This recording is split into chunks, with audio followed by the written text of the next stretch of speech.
And yeah, why don't we begin? So, hey, welcome everybody to our February 23rd Launch Minnesota Friday Forum. Really excited to have all of you here. Um, Apologies for rough voice. I had kind of a long day of talking and projecting and then yelling later last night, but it was all for the greater good. So hopefully everything goes well and the voice holds out. But we're fortunate here to have Kaylin Oliver with us. She's the associate director of Minnesota Cup, and I think most of you probably know, but I do want to share this with you. Minnesota Cup is the largest statewide startup competition.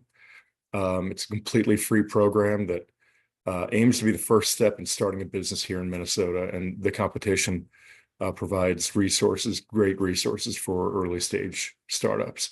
So the 2024 season kicks off in a couple of weeks, and Kaylin is going to share a lot more information with you about this great program. So Kaylin, with that, why don't I hand it over to you? Amazing. Thank you, Rob. Do you mind if I share my screen? Oh, please go ahead. Wonderful. Bear with me as I do this. All right. Can everyone see that?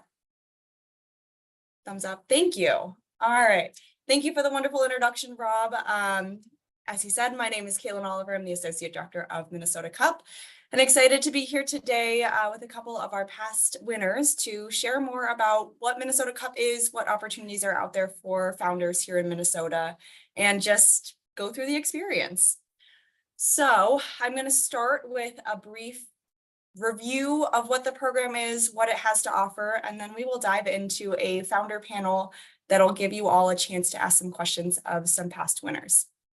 To start, my spiel always starts with MinCup is the largest statewide startup competition in the nation. We were founded in 2005 out of the Carlson School of Management, when two alumni took what was then a student business plan competition and said, why is this not offered to everyone and all the entrepreneurs in Minnesota? So from there, we really have continued to scale and move forward.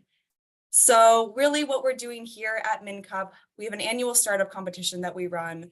The idea is that we are giving the resources, the connections, the funding, the education that entrepreneurs need in Minnesota to launch their business. We like to think of ourselves as the first step to starting a business here in Minnesota, and really try to prepare our founders to be ready to go and make those investor pitches and approach other accelerators and programs and really continue to scale. So we offer seed funding, we offer mentorship opportunities, networking, publicity, and kind of core education and material development. So like I said, we were founded in 2005. We are going into our 20th season this year, and I'm excited to just do a brief overview of what 20 years have looked like. So in the past 20 years, we have served 23,000 of Minnesota's entrepreneurs. We've given away $5.4 million in cash prizes, and that is completely non-dilutive, no strings attached cash for founders, which is really critical. And then our top founders have gone on to raise $1.1 billion in funds to drive Minnesota's economy. Couple of logos I'm throwing up on the screen here for you today. These are some of our really incredible past winners that you might recognize. I know Johnny Pops is in Costco for anyone that frequents Costco. I was there the other day and I love seeing them. They're a past winner. Busy Baby was on Shark Tank a couple years ago, and Beth has really continued to scale. And then some really cool ones that you probably know, When I Work, 75F, Stemonics as well. So we've got some great success stories coming out of the cup. All right, now this is probably what you're all here for, the actual nitty-gritty of how this program works. The very first step is completing an application. Our applications are completely free. They will open this year on March 11th. You have from March 11th to April 12th to complete it.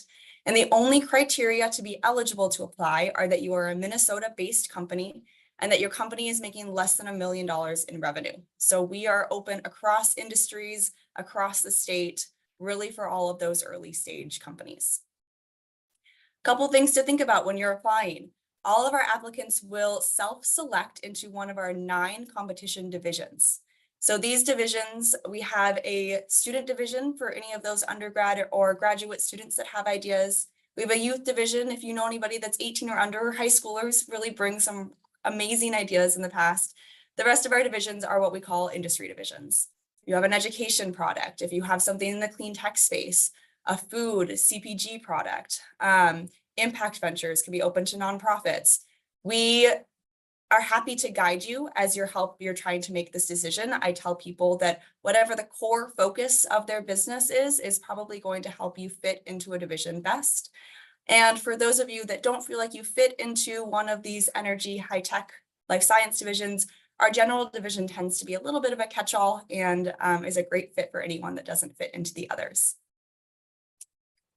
So when you're looking at filling out your application, there are really 3 primary things that our judges are looking at that you will have to really focus your time and energy on. And I like to say that the application, even if you don't end up moving forward in the competition, is a really great exercise in laying out your business plan, laying out and thinking about what you're going to need to do moving forward and where you're at currently.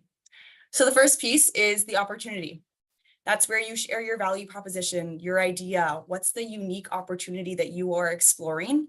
That's 50% of the score.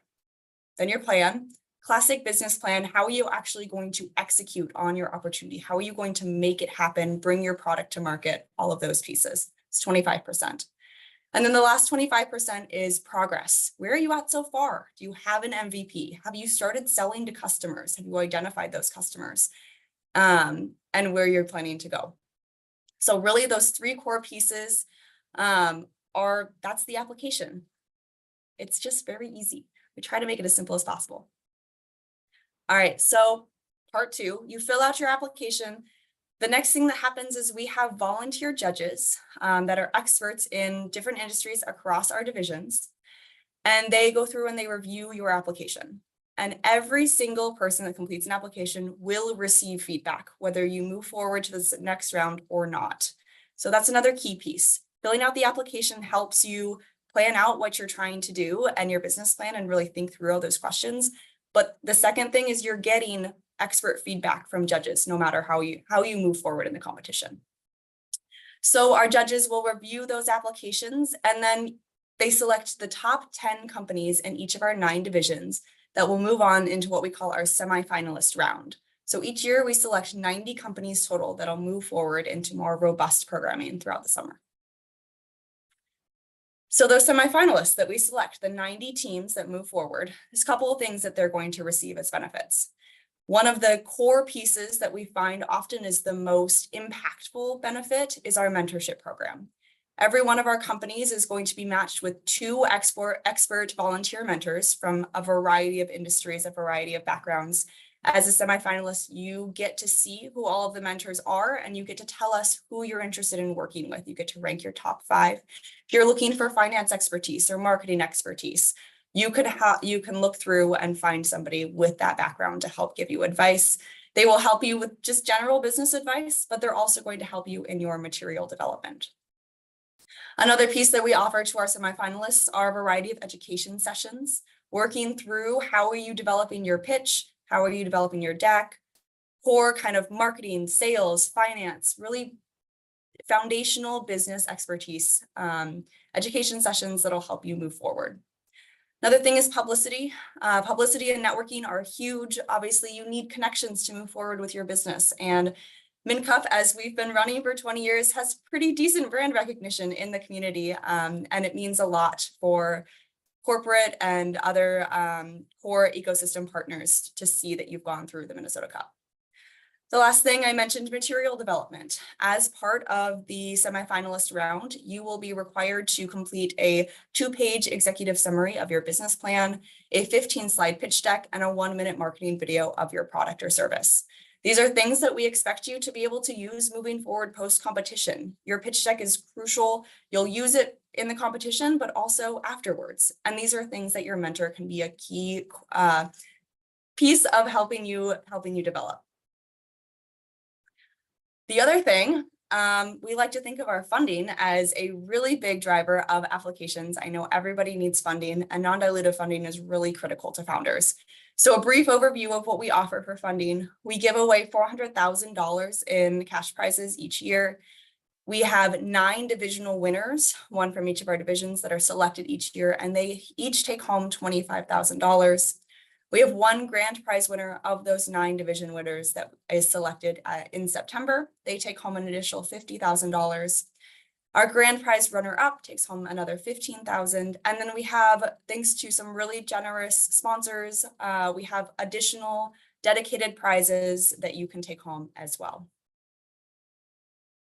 So I will leave you with my little spiel. Again, our applications for this year will open on March 11th. You can apply.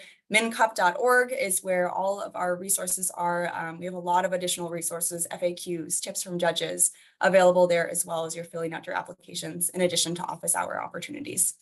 So you have from March 11th to April 12th to take some time and develop your application. And like I said, it's completely free. All of our programming is completely free. So really just there's no harm in applying. All right, that's my spiel. Now we will move on into probably the more exciting part of our morning today, and that is our alumni founder panel. So I have a couple of division winners previously who are here to share their experiences and tell us about what it was like. Courtney was not able to be with us today, but we have Anders from Red Mastered Sleep, which was our grand prize runner-up last year, and then Pinar from Xanthos Health, which was our Impact Ventures winner last year. So I will stop sharing my screen so we can see faces. And I will have Pinar and Anders, if you want to just introduce yourself, start with, I guess I kind of spoiled it, but start with your division of MNCUP last year and where you ended up. Oh, thank you so much, Kaylin, and really, MNCUP has been just the most wonderful experience. So it's not a spiel, it's real. it really does work. Yes, I'm Pinar Karacamandic. I'm the co-founder and the CEO of Xanthos Health. We are a social care referral platform in oncology where we connect individuals with cancer to community-based organizations that work in the cancer space, as well as connecting them to their clinical teams. And we competed in the Impact Ventures division last year. So we were the winner of the Impact Ventures division. Thank you. Yeah, hi, I'm Anders Olmensen, CEO of Red Mastered Sleep. So we've invented a product to help improve airway health. There's currently an airway health epidemic with over 1 billion people suffering from sleep-related breathing disorders, such as obstructive sleep apnea and snoring. So really what we're trying to do is be a leader in the preventative airway health space. Yeah, we've competed in the general division. We've applied, I think this was our 4th year of applying, so kind of a journey, and I can go through that. And yeah, we were the runner-up, the division winner, and then the runner-up for the competition. Courtney, I see you hopped on. If you want to do an introduction, that would be wonderful. Sure. Yeah. Thank you, Kaylin. So I'm Courtney Hill. I'm the CEO of Glimpse Diagnostics. And we were lucky enough to make it through and be the division winner of the healthcare group last year. And what we do at Glimpse is that we have visual diagnostics for ear infections using AI. Wonderful. All right, so my first question is a general one, but what was your biggest takeaway from going through the Minnesota Cup? Anders, if you want to start, go for it. Yeah.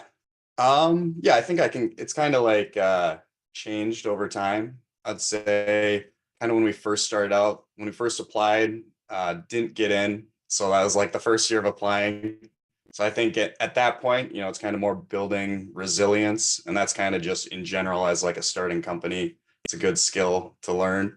But then, it's also like how the judges, it doesn't reflect on your company or any of that kind of stuff. So then the second year, I guess the takeaway for us was really helping us refine our business model. We had great mentors. So kind of helping us, what's the path forward that makes the most sense. So that was a really great help. And then I guess this last year, it's been all about like changing our messaging. So we're kind of, that was really helpful for us. We had more of our team involved in the competition, which was a great experience. And then just kind of like we were launching a new product. We kind of went from snoring and obstructive sleep apnea to try to get this airway health message, because we're launching a junior product. you know, people are using the product for different things beyond just the snoring and obstructive sleep apnea side. So we're trying to like merge our messaging. So I guess the takeaway was it was a great opportunity for us to kind of work on the business instead of working in the business. But it is a lot of work too. So you kind of have to do it for like improving your company, maybe not so much for the prize money, more for how can you improve your company and make a great network and just kind of, yeah, challenge your business. So Wonderful. And Anders brings up a really great point that I want to emphasize. It is by no means uncommon to have for companies to apply more than once. And you do get something out of it every time, whether that's different feedback from judges, different mentors that are providing you with different connections that you need. There's a lot of benefit to coming back and eventually making your way to the grand prize runner-up and division winner slot. So thank you. Courtney, what would you say was your biggest takeaway from NCUP last year? Sure. So similar to Anders' experience, we applied 2 years in a row. And the first time around, made it to semifinalists, had some really good feedback and some good mentorship. And I think one of the amazing things about Minnesota Cup is that you can look at your business wherever you are when you apply and decide, okay, what are the things that I really want to work on? And be strategic about how you choose mentors. So the mentors were really what I thought was the most um, amazing about this Minnesota Cup experience. And we were able to really tailor how we wanted to work on the business. And my mindset going into it was, this is a great competition, but what they're offering are great resources and great networks. So let's try to do what the business needs. And I think as a result, that's, you know, how you get further along in the competition than you expect. But really, it was the focus on, this is an awesome resource here in Minnesota. How can I use this?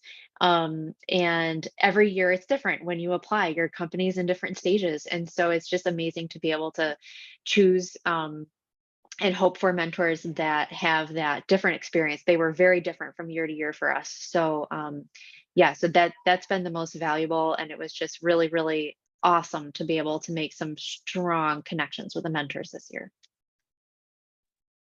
Wonderful. Thank you. Pinar, what would you say?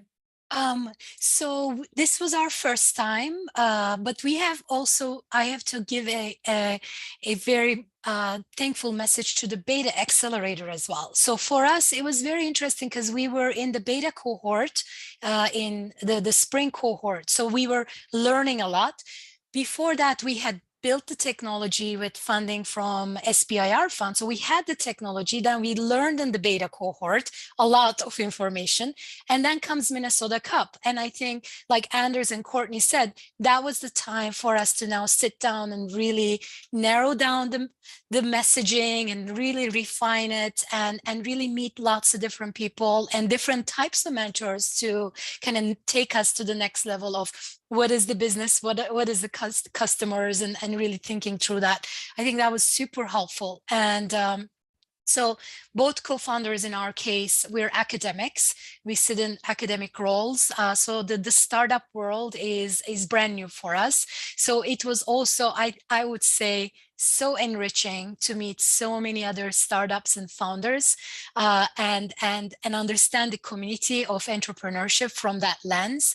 And it led to different types of collaborations as well. And, you know, Courtney and I ended up collaborating on a proposal that went to NIH afterwards. So wonderful experience. Fantastic. I didn't know that. That is a wonderful, wonderful story. So you touched on this a little bit, each of you, but can you dive into a little bit more what type of connections you made through the Minnesota Cup and really how have they continued to help your business move forward? Pinar, if you want to start. Yeah, so definitely some of it was just the energy of all other entrepreneurs and really learning, and we keep cheering each other on, right, on LinkedIn and all of those things. I mean, part of it was that, but part of it was exactly the mentoring that we received. So for example, after MinCup, we ended up building the pitch deck further and going to many other opportunities and different accelerators, different programs and initiatives that are somewhere at the national level. So every single time we felt the comfort to go back to our MinCup mentors and say, hey, you know, we're preparing now for this opportunity. What do you think? And they were extremely helpful in sort of, because they knew the business, they knew our journey through MinCup. 3 months is a long period during the summer to kind of stay engaged. So I mean, that was really like it created this relationship with mentors. They helped us get support letters for these other opportunities and proposals and things like that that we submitted. They helped us get additional people from their network to do that, and also just sort of like more on the just pure, you know, sort of education side of it too. Like they provided another eye to look at our financial model, for example, and just contribute. I mean, yeah, I would say mentors and other entrepreneurs were amazing. Wonderful. Courtney, tell me about the connections you made. So we had some great connections coming out of it, not only with other entrepreneurs, like Pinar mentioned, she and I are collaborating on a proposal that was put into NIH. And honestly, that's probably because of the lineup for standing to go present at the at the grand finale, and Pinar and I were standing next to each other this whole time. And so then when I was searching for somebody with her, happened to have her expertise, and she came up, I was like, oh my goodness, I know this person seems like pretty well. We stood there and went through a lot of the same emotions as we were waiting to go pitch. But so it's honestly other entrepreneurs. As far as the mentorship goes, again, like Pinar said, we've continued our relationships with the mentors. One thing that I think may be untapped or doesn't get talked a lot about is paying attention to who the division judges are. So if you go and you pitch at the division for that prize, you can work to make and keep those connections. And that's what we did. And we actually had a great connection with United Healthcare and had follow-up conversations as one example. Then with the grand prize judges for the finale, we were also connected with several of them and were able to have discussions with them after offline, talked with their angel groups, you know, talked with a variety. We had a division judge just explicitly say they were very interested in funding the company. And so those connections are also very important, and something that I actually wasn't focused on going into it. You know, you really put your head down and you're trying to get your pitch right. But one of my mentors said, you need to pay attention to who's in the room, and this is how you should connect with them. And you know, and so it's all circles back to how great the mentorship is, how great just the whole atmosphere is with the entrepreneurs, the judges, everyone involved. Thank you, Courtney. What a wonderful tip. People do focus a lot on the mentorship because they're more intentional connections, but those judges, they're all volunteers and they want to be there and they want to see you succeed and support you. So that is a perfect insight. Thank you. All right, Anders, what would you tell me about your connections? Yeah, so kind of we've done the competition both through like the COVID era and like the in-person era. So it's definitely nice having more of the in-person stuff. Like in the COVID, you know, kind of with the virtual, you got to meet and be aware of other entrepreneurs and, you know, mentors. So I think like having the opportunity to be in person has been really refreshing, I guess. Yeah, so we've got some connections, whether it was other entrepreneurs in the general division, like we've connected after, kind of like shared SBIR proposals and like reviewed each other's. We had a great, one of the judges helped us find a good like resource when we're launching our child product, just to make sure all our T's were crossed and our I's were dotted. Yeah, and just it's really great just being a part of the community. You know, there's a big like startup community aspect of the competition. So just connecting with other entrepreneurs is great. And some of them now we're in like the same entrepreneur founders group called Foundry. So it's been a great experience. So Wonderful. Thank you. All right, our next question. Tell me a little bit more about the work that was involved. Just kind of throughout those 3 months, what were you working on? Those materials that you had to develop, what did that look like? And have they been beneficial to you post-competition? Courtney, if you want to start, that'd be great. Sure. So I think you're talking about specifically that semifinalist stage where you're preparing over the summer. So between the 2 years that we participated, it changed. And so there was actually, it used to be a really big business plan, and now it is a 2-pager or 1-pager, I can't remember. And that was very, very useful to work on. It's hard to be succinct. It's easy to be really verbose, and you really need something succinct because we've actually used that with intros for investors and a variety of things. And so it's a very translatable document. And it's very worthwhile to work on during that time frame, and especially when you have the mentorship people to look at it with you and just revise and revise until it gets to something really succinct and very clean. The other part of it was the deck. The deck has also been hugely helpful. And then the video is something that actually we did not redo our video between the years. That was something that we just kind of held on to. But the video, I think between the video and the smaller 2-pager, that teaches you to be very succinct in your message. And I think that is a skill to have for your company and it goes everywhere with you, and translates to pretty much any interaction you might have in the future. And so we have found that pretty valuable.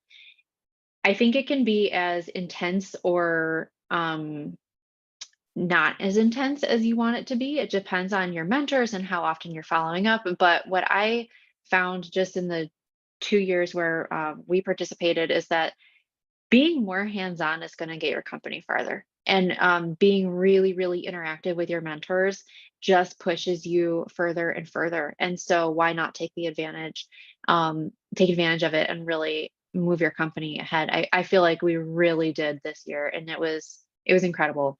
And they all are translatable files and documents. So it's work, but it's very much worth it. Thank you. Yeah, I like to say you're going to get out of it what you put into it. So thank you, Courtney. That was a great message. Pinar, can you tell me about the work and the materials that you developed? Yeah, so it is definitely work. So it's I mean, I think the semifinalist stage, the summer, you have to put a lot into it to, as Courtney said, to really leverage all the resources that are provided for you. I mean, some of it is actually going to the coursework that Minnesota Coop offers as well, and really learning from it. Some of it, you may have done other types of programs you may not use as much. So it really is company and founder specific. I would say the part that I loved about it is that each stage of the competition built on itself. So it was not like we were revising the same document across the different stages, but we were building new things. So for example, for us, the hardest was the video, the 1-minute video, because it's like, first of all, how are you going to fit in everything you want to say about your company in 1 minute, right? And then you need to actually shoot it, and it has to be professional.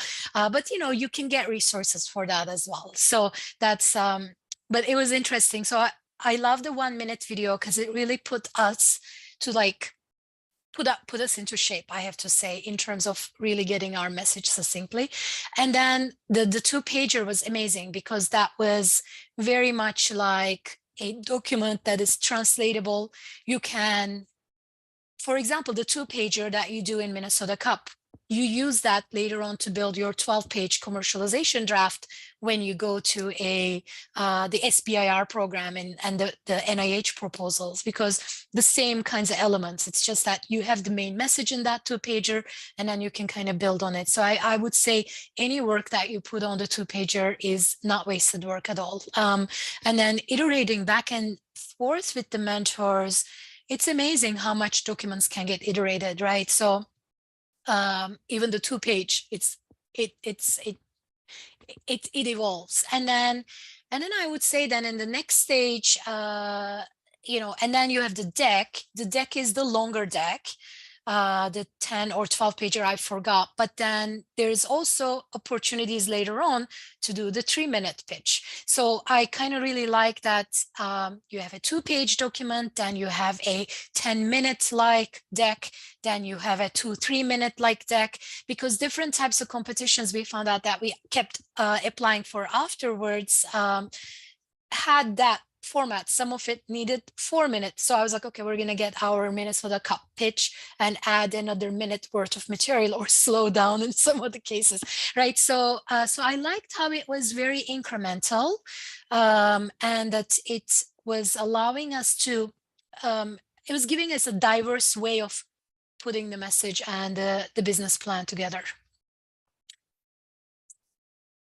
Wonderful. Yeah, the pitching opportunities I didn't mention earlier, but if you go all the way through to the division winner slot and you're pitching to our grand prize in September, you have a chance to do a 1-minute pitch in front of an audience, a 3-minute pitch, and then 2 12-minute pitches. So really does build on each other and force you to continue to elaborate on different pieces of your company. All right, Anders, tell me about the materials you developed. Well, yeah, it's funny about the commercialization plan, because I'm working on that right now and did the exact same thing, just took the 2-page and now expanding upon it.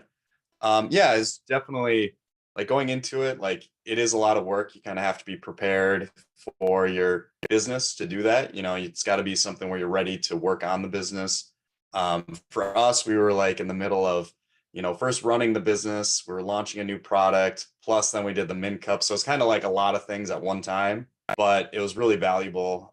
Each of the materials, like whether it was, you know, the 2-page document that kind of already been mentioned, or the 1-minute video, like our whole thing was trying to rephrase our messaging. So it's kind of like stuff we would have had to do anyways for the business. So we rephrased it all, kind of put it into a different package. And the 1-minute video went straight on our website. So like we have that there. Like the 2-page document, you know, commercialization plan, we've already reused it. The pitch, like we reused it for like our sales team does different pitches with healthcare professionals. So they've kind of taken parts of it and reformatted. So really just rephrasing our messaging was really great.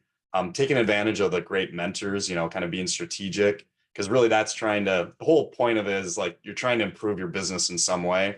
So taking them and like, you know, having them help, you know, where are the weaknesses in your business plan? You know, what do you think about this market, or what do you think about that? You know, kind of having them really challenge you and allowing them to have those opportunities is a great way to do that. And kind of putting it out, like, you know, putting out your pitch deck or putting out your executive summary and having time for them to review it, like allows them to have more times to challenge you. So I think you just want to take advantage of those great mentors. Yeah. So yeah, we got a lot of value, but it is a lot of work. So just be prepared. And it is, I guess, what you put into it. So, but.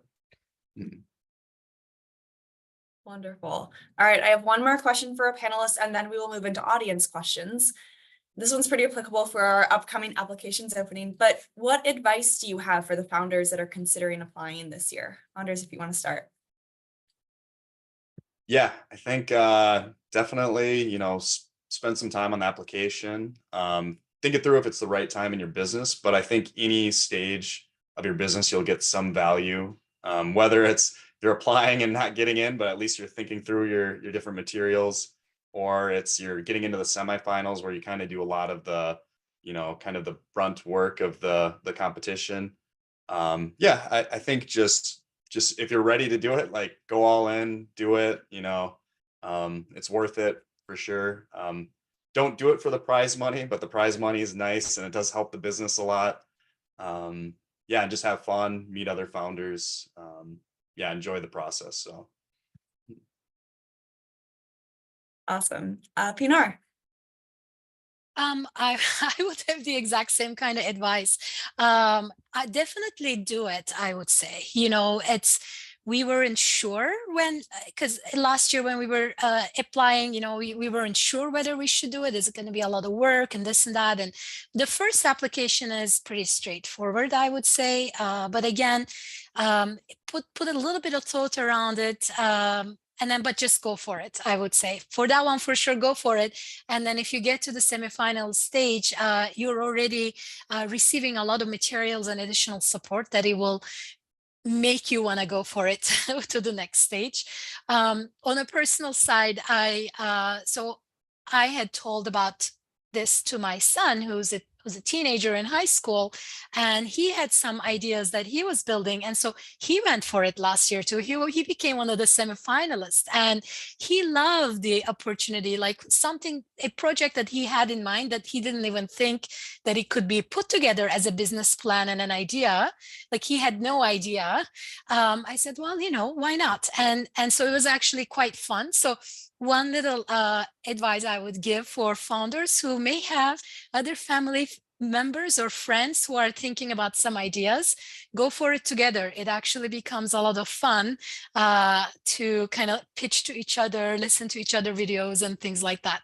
And it is addictive. So my son is coming again with yet another idea because he had a lot of fun. Thank you, Pinar. Yeah, the youth division is energizing to see all of those. We had our youngest ever applicant last year at 7 years old. So, I mean, if a 7-year-old can apply, then so can you, is probably the takeaway there. All right, Courtney, what advice do you have? I would say go for it. You have almost nothing to lose because especially the first application, it is very straightforward. It's stuff that you should know about your company. You should be able to write that. And if you can't, that'll be a great exercise to do it. And even that in and of itself will help you. And then, as Pinar and Anders have alluded to, you get further along and you get more support and there's more work, but it all goes toward moving your company in the direction that you want it to. And so, like I said, you can't lose. The hurdle to entry is very low. You should just go ahead and do it.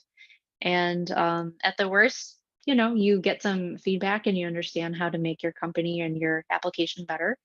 And then you just start to get one foot into the entrepreneurial world here in Minnesota Cup, and then you keep going until you're all the way in. So you can't go wrong.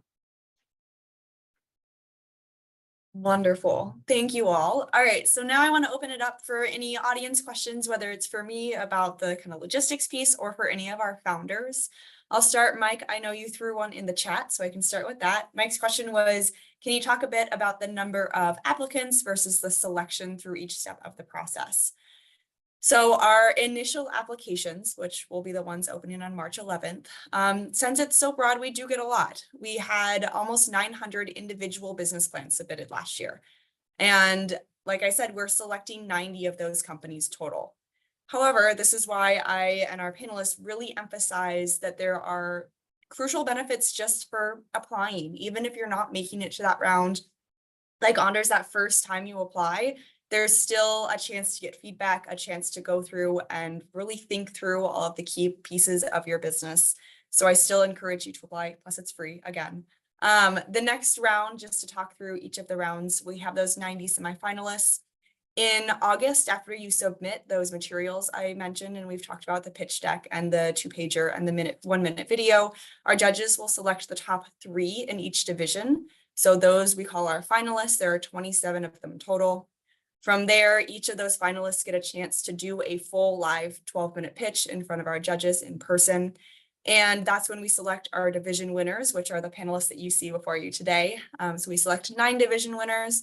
And then finally, in September, we have each of those 9 division winners pitched to a new set of judges, our grand prize review board, and they select one winner to be the grand prize winner for the competition that year. So that's the whole scope of each part of the process. But Mike, does that help answer your question?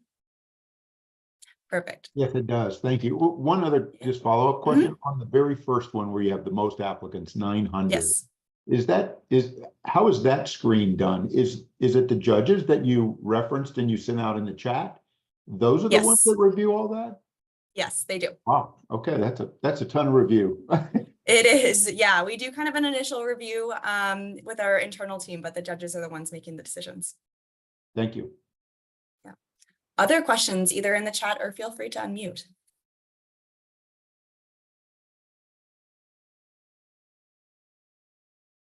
can't imagine we answered all of them in the past 40 minutes.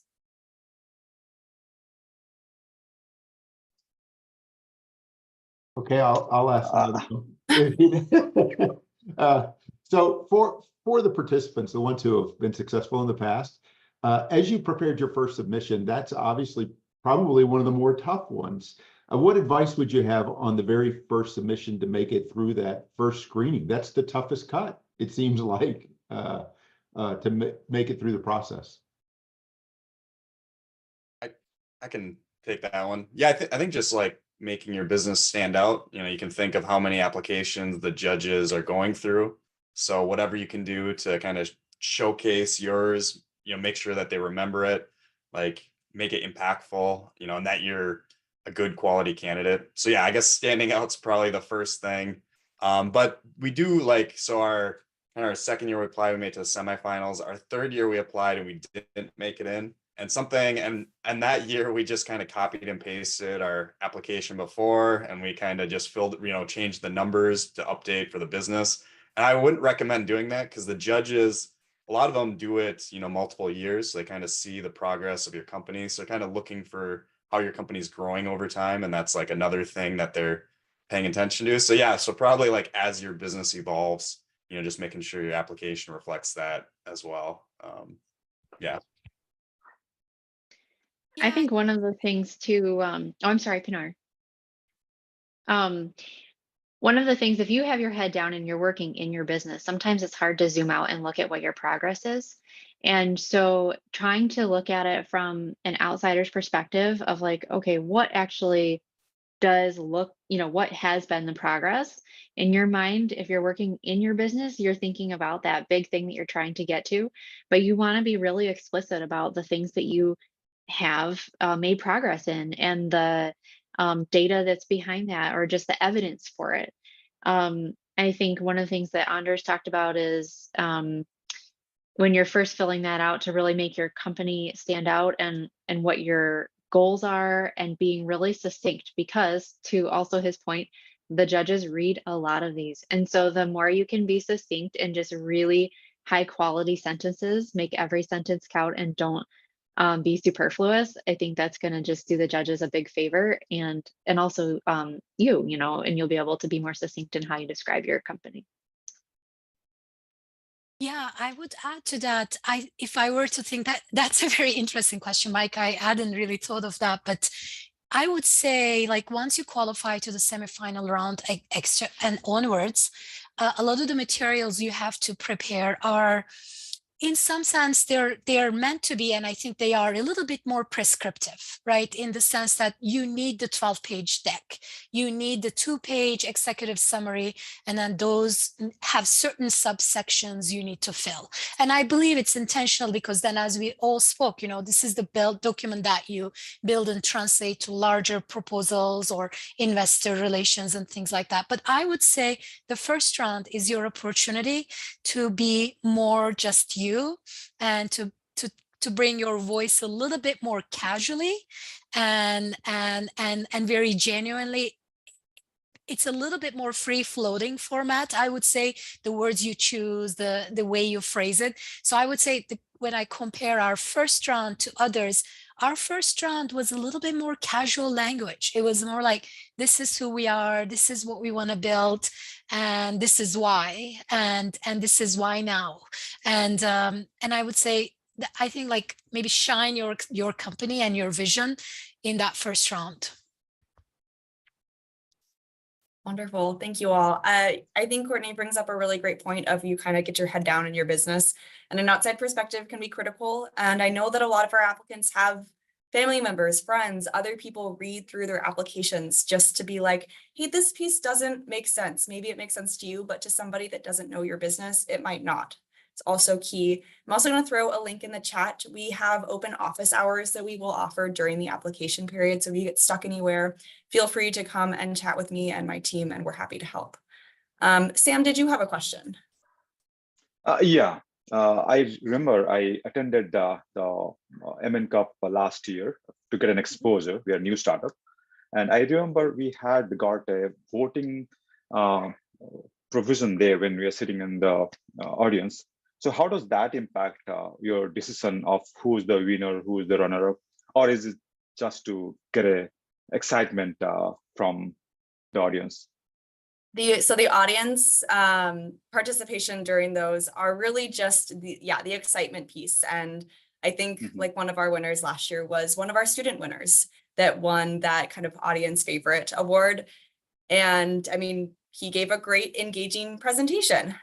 So pieces like that really kind of amp up the audience is more what we're doing. There is a cash prize associated with it, but yeah, that's more just for fun. Okay, got it. Thank you. Michael, I saw you had a question. So again, coming back to our eligibility requirements, one is the under $1 million in revenue. The other is that you're a Minnesota-based company. We understand that there's some reasons that some companies might function in Minnesota, but be registered elsewhere. So the key piece that we're looking at is that your primary business operations are happening in Minnesota and you're driving Minnesota's economy, if that makes sense. Okay, perfect. Other questions?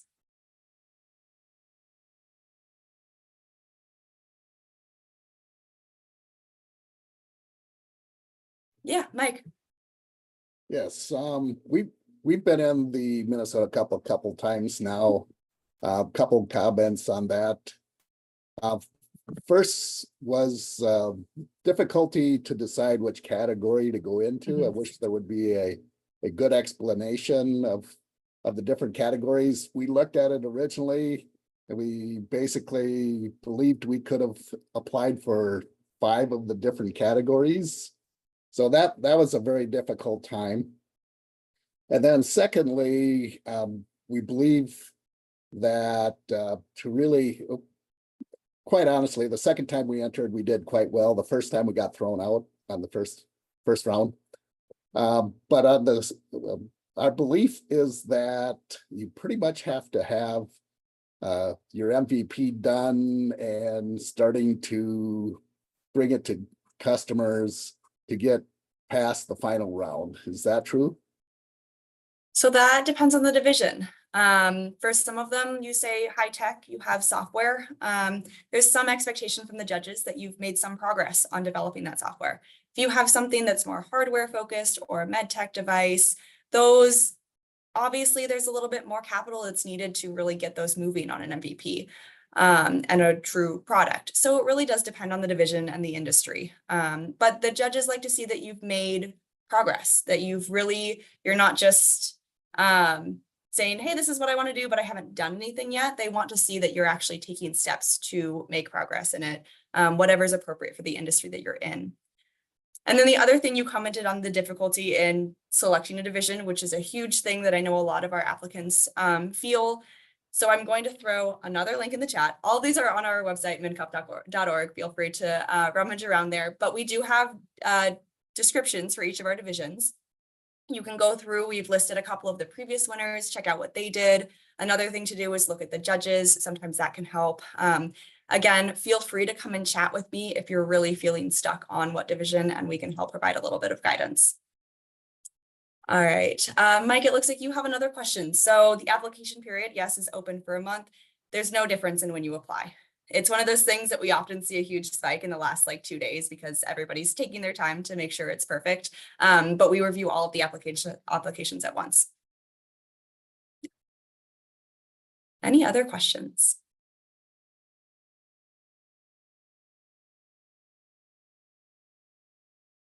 Okay. Any other final comments from our panelists that you want to leave anyone with that you didn't feel you had a chance to say? I guess I would say, as I think we all spoke, one of the biggest things about it was this idea that we kept building throughout MinCup, and then it prepared us to apply to other opportunities. I think one thing that I would say and reflect on as a relatively new entrepreneur, besides my academic role, is there is just so much resources in the community, and in terms of people and organizations and funding and mentorship and education. So one thing I would say is to be on the lookout for these organizations and the programs. Like we talked about Beta, we of course launched Minnesota and Innovation Grants and MNSBIR. You know, the Carlson School has a lot of other programs. A lot of different communities, healthcare man. Like, I think I would suggest any entrepreneur to sort of like look around and perhaps make like a little timeline as they're applying to MinCup that, you know, okay, next I can go to Launch Minnesota for a business innovation grant, and just kind of like make a little bit of a plan. So while they're preparing for MinCup, they're at the same time more intentionally perhaps preparing for these other opportunities around it. Thank you, Bernard. That's wonderful advice. All right. Well, thank you all. Bob, I will hand it back to you for any final thoughts, but I will end also with just throwing our email in the chat. If any of you have any other questions, feel free to let us know and we're happy to help. Yeah, well, thank you, Kaylin. I guess, first of all, Anders, Pinar, Courtney, thank you so much for joining the panel. Great to get your perspective on Minnesota Cup. Kaylin, thank you for the great overview. You know, from the seat I'm in, you know, it's impossible to think about the overall ecosystem in Minnesota without thinking about Minnesota Cup. It's an institution in the startup community here, and it's not just because of the competition or what you can you know, win or earn out of it, but it's, as the panelists shared, all the process that you go through makes you better and makes your company better. So it's such a cool thing. Thank you very much. Little housekeeping also, did record this. We'll have it posted on the Friday Forum tab on the Launch Minnesota website. Thank you all for attending. Thank you so much to our panelists and for all of you for joining us. Have a great day, everybody. Thank you, Rob. Thank you.